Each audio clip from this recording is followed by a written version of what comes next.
প্রত্যেকটা কাজের মধ্যে কিন্তু একটা তৃপ্তি থাকতে হবে। সব কাজ করে কিন্তু সবাই তৃপ্তি পায় না। কেউ বিজনেস করে তৃপ্তি পায়, কেউ জব করে তৃপ্তি পায়। সো আমি আমার শুরুটা হচ্ছে ফিল্ম দিয়ে, বাট একটা পর্যায়ে গিয়ে আমার আসলে মনে হয়েছে যে আমি এটার জন্য ঠিক না, বা আমার জন্য এটা ঠিক না, যেটাই হোক হোয়াট এভার। তো আমি নাটকে ইনভলভ হই। নাটক এক সিটি আমি অনেকদিন করেছি।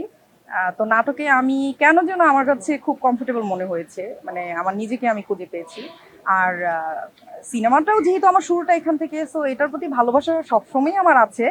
বাট হয় কি যে এখন যে এই সিচুয়েশনটা আছে, মানে আমাদের সিনেমা হচ্ছে, মানে কয়টা হচ্ছে, যেগুলো হচ্ছে এগুলো আসলে বাইরের কাজগুলোই হচ্ছে, ইন্ডিয়ান নায়িকা, তারপরে শাকিব ভাই কেন্দ্রিক যে সিনেমাগুলো হচ্ছে ওগুলাই আসলে সিনেমা বলতে যেটা বোঝায় এগুলাই হচ্ছে। বাট এর বাইরে যেগুলো হচ্ছে এগুলো আসলে করার থেকে আমার মনে হয় যে না করাই ভালো। হ্যাঁ, আর আমার একটা আফসোস যে আমাদের বাংলাদেশে এত এত সুন্দরী নায়িকা থাকতে কেন হচ্ছে ইন্ডিয়া থেকে নায়িকা আনতে হবে। না, এত সুন্দরী আমার কথা বলছি না, বাট যারা আছে নুসরাত ফারিয়া, মিম আপু, মাহি আপু, সবাই তো সুন্দরী, পরিমণি। তো এদেরকে রেখে কেন ইন্ডিয়া থেকে নিতে হবে? আমি এটা বুঝি না আসলে। এটা আমার আসলে খুব আফসোস, দুঃখজনক যে আপনারা বাংলাদেশের শিল্পীদের নিয়ে কাজ করুন। এটা বাংলাদেশের শিল্প। বাংলাদেশের শিল্পীদের নিয়ে কাজ করুন, বাংলাদেশের সুনাম করুন। বাইরের মানুষকে এনে কেন হচ্ছে কাজ করাতে হবে? না, আসলে ভাগ করে ফেলাটা উচিত না। আমাদের মিডিয়া তো আসলে একই জিনিস। হ্যাঁ, তো আমাদের এমন বিষয়টা যে মায়ের পেটে অনেকগুলো সন্তান, এরকম বিষয়টা সব জায়গায় আমাদের অ্যাক্টিং করতে হয়। কিন্তু এটা আসলে একটা সিন্ডিকেট হয়ে গিয়েছে।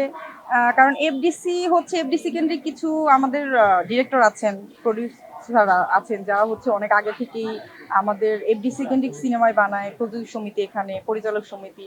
তো সেই জায়গা থেকে হচ্ছে এরা চায় না যে ওদের সাথে মিক্স আপ হতে, ওরা চায় না এদের সাথে মিক্স আপ হতে। আর কিছু নাটকের ডিরেক্টর আছেন, ওটিটি ডিরেক্টর, তাদের আসলে হয় কি জেনারেশন একটা ফ্যাক্ট। তো যেহেতু এরা অনেক ভালো ডিরেক্টর বাট একটু সিনিয়র, সো জেনারেশনের সাথে কিন্তু মানুষের রুচি, মেন্টালিটি চেঞ্জ হয়। হ্যাঁ, তো হয়তো বা ওদের সাথে ওদের মেন্টালিটি বা ওদের সাথে ওদের রুচির ম্যাচ করে না, দ্যাটস ওয়াই হচ্ছে একটা ডিভাইডেড হয়ে গিয়েছে। হ্যাঁ, আছেন। আমি ওটিটির কাজ করিনি এখনো, বাট আমি যেহেতু শুরু করবো, সো ওটিটির যদি ভালো কাজ আসে আমি অবশ্যই করবো।